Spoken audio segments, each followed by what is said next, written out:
Hello friends, मैं Rachna Amarnath happy literature channel में आपका स्वागत करती हूँ। Friends, in this video I am going to discuss a short story written by Subhadra Sen Gupta, the fourth daughter. First, let's have a quick introduction of a writer, Subhadra Sen Gupta. So, Subhadra Sen Gupta was an Indian writer who wrote over 30 books. She won the Sahitya Academy's Bal Sahitya Puraskar in 2015. One of her book, Mystery of the House of Pigeon, was made into TV show called खोज खजाना खोजहर on Doordarshan. तो इनको साहित्य academy से बाल साहित्य पुरस्कार भी मिल चुका है 2015 में, और इनका जो एक बुक था mystery of the house of pigeon, उसका टीवी शो बन चुका था जिसका नाम था खोज खजाना खोजहर. She mostly wrote historical fiction and non fiction, but also wrote travel stories, means travel log, comic strips, detective stories and ghost stories. मतलब डिफरेंट जॉनरा में इनके बुक्स आए हैं. Now what this story is about, the fourth daughter.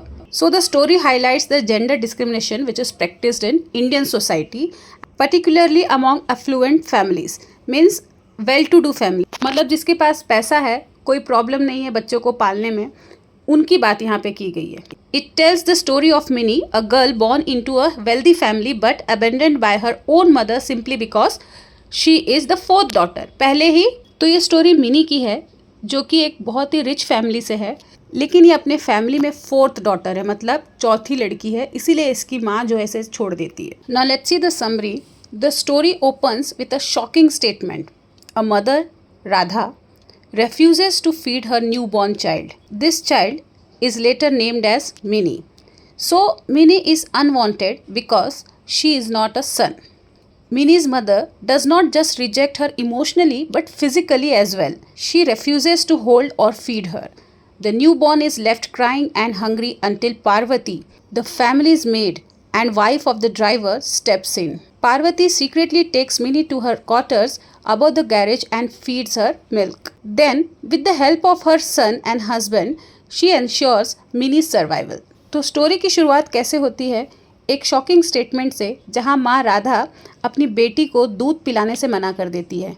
तो इस बेटी का नाम आगे चल के मिनी होता है. तो ये अपने फैमिली में अनचाही होती है क्योंकि ये एक लड़की है. तो मिनी की माँ उसे सिर्फ इमोशनली नहीं रिजेक्ट करती बल्कि फिजिकली रिजेक्ट कर देती है, मतलब उसे अपने पास रखने से ही मना कर देती है. तो ये छोटी सी बच्ची रो रही थी, भूख से तड़प रही थी, तब उसे पार्वती ले जाती है. इस फैमिली की वो सर्वेंट रहती है, मेड रहती है, और उसका हस्बैंड जो है इस फैमिली का ड्राइवर है. तो वो उसे सीक्रेटली ले जाती है, उसे दूध पिलाती है, फिर वो अपने बेटे और हस्बैंड से बात करके उसे पालने के लिए डिसाइड करती है. Then Minnie grows up in a space between luxurious mansion and garage quarters. She is allowed to play with her three sisters, but somewhere she knows that the big house is not her home. Then at meal time she eats with Parvati in the kitchen rather than with her biological family. Her mother Radha remains indifferent to her existence even when Parvati excitedly informs her that Minnie's first word was Ma. तो mini वहीं पर पल बढ़ रही थी जहां उसकी family थी. वो अपने सिस्टर्स के साथ खेलती थी, लेकिन उसे पता था कि जो बड़ा घर है वो उसका नहीं है. जब भी खाने का टाइम होता था तो वो पार्वती के साथ बैठकर किचन में खाती थी, ना कि अपने बायोलॉजिकल फैमिली के साथ. और राधा को, जो उसकी माँ है, उसे ज़रा भी फ़र्क नहीं पड़ता था. इनफैक्ट एक दिन पार्वती राधा को एक्साइटमेंट में ये बताती है कि मिनी का जो पहला शब्द था, पहला वर्ड था, वो था माँ. लेकिन फिर भी राधा के ऊपर इसका कोई असर नहीं हुआ. Despite being born into a wealthy family, Minnie is treated as an outsider. Her biological parents invest all their love, attention and resources in their only son, while their daughters, including Minnie, receive little care. So, it is not like only Minnie is treated differently. Even her sisters experience gender discrimination, but they consider it as a normal thing. At least they stay with their family. They go to a government school in a rickshaw, while their brother is sent to a prestigious convent school in the family's car. So they don't expect all this thing. In fact, they are thankful that they at least receive education. So what this demonstrate? This demonstrate how deeply ingrained this bias is in society. तो mini के जो biological parents हैं, वो सारा प्यार, सारा लाड अपने बेटे पर निछावर करते हैं. उसकी जो 3 बेटियां हैं जो उनके साथ घर में रहती हैं, उनके साथ भी वो डिस्क्रिमिनेशन करते हैं, भेदभाव करते हैं. लेकिन वो तीनों लड़कियों को ये सारी चीज़ें नॉर्मल लगती है. वो गवर्नमेंट स्कूल में जाती है, जबकि उनका जो बेटा है वो बहुत ही बड़े कॉन्वेंट स्कूल में जाता है, लग्जरियस कार में जाता है और ये लोग रिक्शा में जाते हैं। लेकिन फिर भी ये लोग थैंकफुल हैं कि एटलीस्ट इनको पढ़ाया जा रहा है। सो mini is actually lucky here. While Radha shows no affection for Mini, Parvati and her family provide her with love and care, showering her with affection and encouraging her to be confident despite her dark complexion. He repeatedly tells her that beauty is not just about fair skin. In fact, it is about how smart you are, how capable you are. And her foster brother carries her around, soothes her when she cries, and always ready to protect her. तो भले ही mini को अपने biological parents से प्यार नहीं मिला, affection नहीं मिला, लेकिन जो उसके फोस्टर पेरेंट्स हैं वो उसे बहुत ज़्यादा चाहते हैं, उसे बहुत ज़्यादा प्यार करते हैं। उसके डार्क कॉम्प्लेक्शन के होने के बावजूद उसके जो फादर हैं, फोस्टर फादर, उसे हमेशा कॉन्फिडेंस दिलाते हैं, उसे हमेशा एनकरेज करते हैं और ये बताते हैं कि सिर्फ फेयर स्किन होने से कोई खूबसूरत नहीं हो जाता, बल्कि हमें स्मार्ट होना ज़रूरी है, हमें कैपेबल होना ज़रूरी है। और उसका जो भाई है वो भी उसका बहुत केयर करता है। जब भी वो उदास होती है, रोती है, तो उसे संभालता है और हर मुश्किल में उसका साथ देता है। Now Parvati is determined to give Minnie a future beyond household work because she doesn't want Minnie to do what she does. Then Radha tries to stop Minnie from going to school. She said that Minnie is only fit to work in the kitchen. Then Parvati boldly stood against her mistress and decided to give best education to her daughter Mini. तो पार्वती जो है mini के education के लिए अपने मालिक के सामने खड़ी हुई, उसके अगेंस्ट हो गई और बोली कि मैं मिनी को जितना हो सकेगा अच्छा एजुकेशन देने की कोशिश करूँगी। As Minnie grows older, she excels in academics, topping her school exams. Then when she wanted to pursue medicine, her real parents tried to stop her, insisting she stay home and prepare for marriage. But here, determined and strong-willed Minnie refuses to accept this discrimination and eventually becomes a doctor. Ironically, the much-pampered son squanders his wealth on gambling and eventually leaves to live with his wife's family, abandoning his own parents. तो जैसे जैसे mini बड़ी होती गई, वो अपने academics में बहुत ही अच्छा परफॉर्म कर रही थी, हर एग्ज़ाम में वो टॉप कर रही थी। फिर जब वो डॉक्टर बनने के बारे में बात करती है तो उसके जो रियल पेरेंट्स हैं वो मना करते हैं कि तुम ये सब मत करो, पढ़ाई मत करो और चुपचाप शादी कर लो। लेकिन यहाँ पर मिनी रुकी नहीं, उसने ठान लिया था कि वो डॉक्टर बन के रहेगी। तो उसने बहुत अच्छी पढ़ाई की, उसने बहुत अच्छी स्टडीज़ की, तो उसे मेडिकल में भी स्कॉलरशिप मिल गया, मतलब उसका जो भी एजुकेशन था वो फ्री हो गया और वो एक डॉक्टर बन गई। और उसके जो रियल पेरेंट्स का एक लौता लड़का था जिसे इन्होंने लाड प्यार करके बहुत ज़्यादा बिगाड़ दिया था, वो अपने सारे वेल्थ को जुए में हार जाता है और अपने पेरेंट्स को छोड़कर अपने वाइफ के साथ उसके घर शिफ्ट हो जाता है। Then in the end when Radha and her husband grow old and helpless, it is Minnie the daughter they once rejected, now she takes care of them. Minnie returns to her parental home but not as unwanted child but as a respected doctor and mother. And this time Radha and her husband stand at the door waiting to welcome her and her newborn son. तो and में दिखाते हैं कि राधा और उसके husband बूढ़े हो चुके हैं और एकदम हेल्पलेस है। राधा बीमार है, उसे देखने वाला कोई नहीं है। तब मिनी ही उसके पास आती है, उसका ख्याल रखती है, उसे मेडिसिन्स देती है। और ये सब के बाद राधा को और उसके हस्बैंड को ये रियलाइज़ होता है कि उन्होंने जो भी कुछ किया बहुत ही ज़्यादा गलत किया। अब वो मिनी को अपनी बेटी के रूप में एक्सेप्ट करना चाह रहे थे। तो यहाँ पे मिनी अपने पेरेंटल होम में वापस आती है, लेकिन एक अनवांटेड चाइल्ड के रूप में नहीं, बल्कि एक रिस्पेक्टेड डॉक्टर और मदर के रूप में। मतलब यहाँ पे मिनी की शादी हो गई है और उसे एक छोटा सा बेटा है। और इस बार राधा और उसके हस्बैंड दरवाजे पे खड़े हैं मिनी और उसके बेटे का स्वागत करने के लिए। Now let's see the characterization in the story the fourth daughter. If any question will come based on this topic you can write this answer. So will start with an introduction.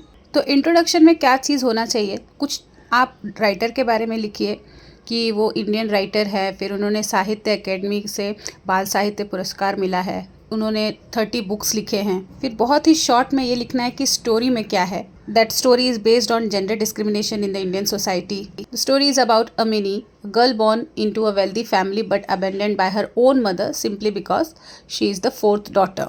अब इसके बाद characterisation के ऊपर एक छोटा सा line लिखना है कि कैरेक्टराइजेशन इसमें कैसे हुआ है। शॉर्ट में पहले इंट्रोडक्शन में समझाना है, फिर आपको मेन कंटेंट में तो लिखना ही है। So in this story Subhadra Sen Gupta presents character that are largely stereotypical to emphasise the harsh reality of gender discrimination in Indian society. Then how the characters are shown in this story. Some are very cruel, then some are very kind. तो सिर्फ last paragraph को छोड़ के जो start होता है in the fourth daughter, ये जो इंट्रोडक्शन है, आप इस टॉपिक पे based the fourth daughter story पे बेस्ड कोई भी क्वेश्चन आए आप ये इंट्रोडक्शन यूज़ कर सकते हैं। सिर्फ लास्ट पैराग्राफ नहीं लिखना है, इसे सिर्फ कैरेक्टराइजेशन पे बेस्ड क्वेश्चन आएगा तभी लिखना है। तो फोर्थ डॉटर में सुभद्रा सेन गुप्ता ने कैरेक्टर को थोड़ा एग्जैजरेट कर दिया, मतलब कुछ ज़्यादा ही बढ़ा चढ़ा के दिखा दिया है। तो मिनी के पेरेंट्स और ग्रैंड पेरेंट्स को कुछ ज़्यादा ही क्रूअल दिखाया है। They are portrayed as entirely traditional and obsessed with having a male heir to the extent that they nearly abandon Minnie at birth.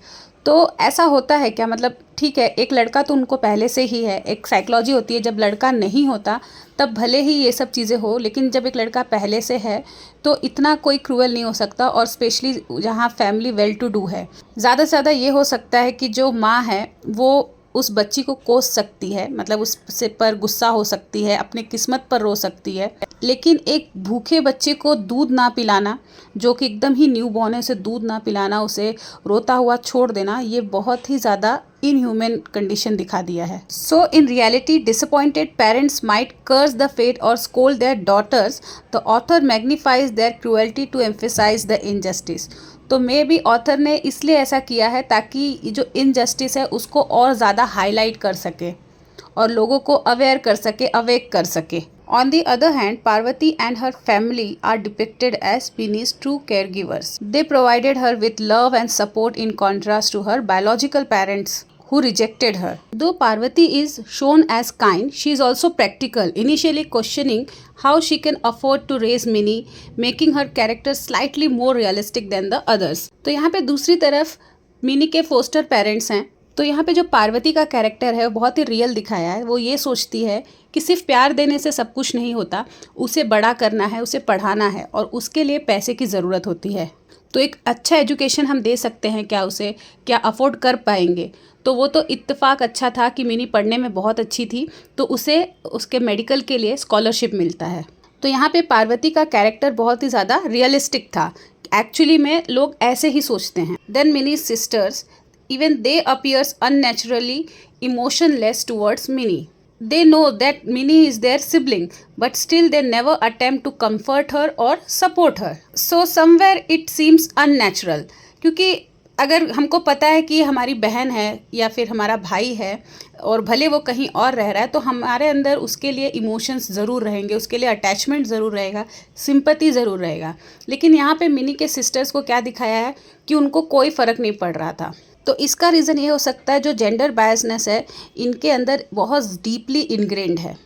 Then most striking irony is seen in the much pampered son who ultimately waste his family's wealth on gambling and abandons his parent, proving that their obsession with male heir was misplaced. तो irony क्या कहे, ये तो मतलब एक natural चीज़ हो सकता है। एक बच्चे को आप इतना ज़्यादा पैम्पर कर रहे हो, मतलब बाकी जो बच्चे हैं उनको छोड़कर उसे ज़्यादा प्रेफरेंस दे रहे हो, तो डेफिनेटली उसे लगेगा कि वो बहुत ज़्यादा इम्पॉर्टेंट है और वो जो चाहे वो कर सकता है।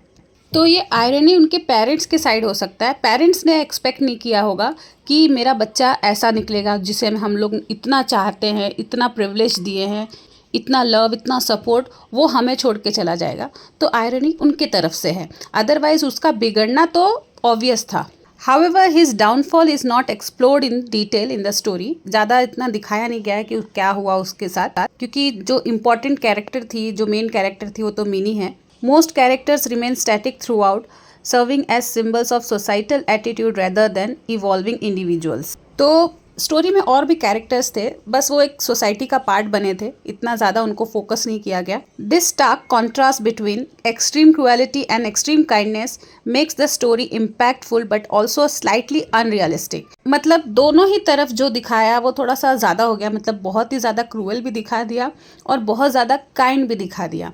मतलब जो पार्वती की फैमिली है उसको थोड़ा ज़्यादा ही काइंड दिखा दिया। ऐसा नहीं है कि ऐसे लोग नहीं होते हैं दुनिया में, लेकिन बहुत कम होते हैं। तो उनको इस तरीके से प्रेजेंट करने के पीछे का रीज़न बस यही है, सोसाइटी को दिखाना है कि सोसाइटी ऐसी होती है। अब कम ज़्यादा तो होती रहती, लेकिन जो जेंडर बायसनेस है, जो जेंडर डिस्क्रिमिनेशन है, वो तो है, वो तो रियल है। भले ही जो बेटियां होती है वो अपने पेरेंट्स के साथ ही रह रही है, पेरेंट्स उसे रखे हैं, फिर भी डिस्क्रिमिनेशन करते हैं अपने बेटे और बेटियों के बीच में।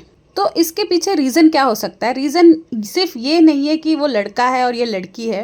रीज़न कहीं ना कहीं पेरेंट्स का खुद का सेल्फिशनेस है। अगर ये लॉ आ जाए कि बेटी जो है वो अपने पेरेंट्स के साथ रह सकती है, शादी के बाद भी पेरेंट्स को सपोर्ट कर सकती है, तो यहाँ पे पेरेंट्स का माइंडसेट चेंज हो जाएगा। तो पेरेंट्स बेटी क्यों नहीं चाहते? अपने लिए नहीं चाहते, क्योंकि उनको लगता है कि बेटी को पालेंगे पोसेंगे, वो तो दूसरे के घर चली जाएगी, वहाँ को सपोर्ट करेगी, वो फैमिली को सपोर्ट करेगी, हमारा कौन रहेगा। तो एक तरीके का यहाँ पे सेल्फिशनेस दिखाई दे रहा है। और बेटा हमें सपोर्ट करेगा, हमारे बुढ़ापे का सहारा होगा। तो जो डेवलप्ड कंट्रीज़ हैं, अमेरिका हुआ, ब्रिटेन हुआ, तो यहाँ पे ये सब चीज़ें इसलिए नहीं होती क्योंकि वहाँ पे एक एज के बाद बच्चे जो है अपने पेरेंट्स के साथ रहते ही नहीं है। तो बेटी हो या बेटा हो, कोई फ़र्क ही नहीं। The next question can come on narrative technique. So narrative technique means how the story is narrated. Then you have to write about the language of the story, what kind of language writer has used, whether it is simple or complex, then sequence of the story, setting of the story, then climax. All these things comes under narrative technique. So here you have to explain the entire story, how it is presented. Again, the introduction will remain same for this answer also. So the story Fourth Daughter is narrated in a third person omniscient style. Means the narrator is not among the characters. Narrator is an outsider, observes the things from outside. Narrators know everything about all the characters. So this narrative perspective effectively highlights the stark contrast between Minnie's rejection by her biological parents and the love she received from Parvati and her family. तो क्योंकि जो narrator है वो कोई character नहीं है story का, वो चीज़ों को बाहर से ऑब्जर्व कर रहा है, वो स्टोरी को बता रहा है, तो इससे जो है वो बहुत ही ऑब्जेक्टिव है स्टोरी बताने में। जो चीज़ हो रही है बस वही, अपना कोई पर्सपेक्टिव नरेटर का यहाँ पर नहीं है। और सारे इवेंट्स क्रोनोलॉजिकल मैनर में रखा गया है, मतलब सीक्वेंस में रखा गया है। मिनी के बर्थ से लेके उसका हैप्पी एंडिंग, उसका जब फैमिली उसे एक्सेप्ट कर लेती है, वहाँ तक सारे जो इवेंट्स है वो क्रोनोलॉजिकल ऑर्डर में है, मतलब एक के बाद एक। यहाँ पे कोई फ्लैशबैक जैसी चीज़ें नहीं दिखाई गई। So this creates a clear and structured flow of the story. फिर जैसे जैसे स्टोरी क्लाइमेक्स पर पहुँचती है, उस बीच बहुत सारे इंसिडेंट होते हैं। मिनी की एक सिस्टर का डेथ होता है, उसके ग्रैंड पेरेंट्स का डेथ हो जाता है। तो ये सब चीज़ें अचानक होती है और इसके बारे में ज़्यादा कुछ एक्सप्लेन नहीं किया जाता, उसको इलेबरेट नहीं किया जाता है। और उसी तरीके से जब मिनी का भाई उसकी फैमिली को छोड़ के चला जाता है तो एक क्वेश्चन रेज होता है कि क्या ऐसा लड़का अपना जो प्रॉपर्टी है वो ईजिली छोड़ के कहीं जा सकता है। सो ये सारी जो डिटेल्स हैं वो उसको ज़्यादा एक्सप्लोर नहीं किया राइटर ने। तो मे बी ये स्टोरी इसलिए ज़्यादा एक्सप्लोर नहीं की गई क्योंकि जो मेन फोकस थी ये स्टोरी की वो थी मिनी, उसकी कंडीशन, ना कि उसके सिस्टर का डेथ या फिर ग्रैंड पेरेंट्स का डेथ या फिर उसका भाई जो प्रॉपर्टी छोड़कर गया वो वापस आएगा प्रॉपर्टी लेने। ये सब चीज़ें का मेन फोकस नहीं था। मेन फोकस था मिनी की कंडीशन और जो उसके साथ डिस्क्रिमिनेशन हुआ था वो, और साथ ही साथ पेरेंट्स को ये रियलाइज़ कराना कि जो उन्होंने किया वो बहुत ही ज़्यादा गलत था। Now the ending was expected, मतलब ये तो एक्सपेक्टेड ही था कि लास्ट में जो पेरेंट्स है वो अपनी गलती को मानते हैं और फिर मिनी को एक्सेप्ट करते हैं। लेकिन जो उसके भाई के साथ हुआ, जो उसके भाई ने किया, वो थोड़ा अनएक्सपेक्टेड था। The same parents who once abandoned Minnie now finds themselves abandoned by their son while Minnie becomes their support. Then in the final scene, Minnie's parent accepted her, they welcomed her and her son. But here one question arises whether Minnie's parent accepting or welcoming Minnie or her son. तो friends इस video में बस इतना ही। अगर आपको ये video अच्छा लगा है, आपके लिए हेल्पफुल है, तो प्लीज़ इसे लाइक कर दीजिए, अपने फ्रेंड्स के साथ भी शेयर करिए। और अगर अभी तक आपने चैनल को सब्सक्राइब नहीं किया है तो प्लीज़ इसे सब्सक्राइब भी कर लीजिए। तो मिलते हैं मेरे नेक्स्ट वीडियो में एक नए टॉपिक के साथ। तब तक के लिए आप अपना ख्याल रखिए। बाय।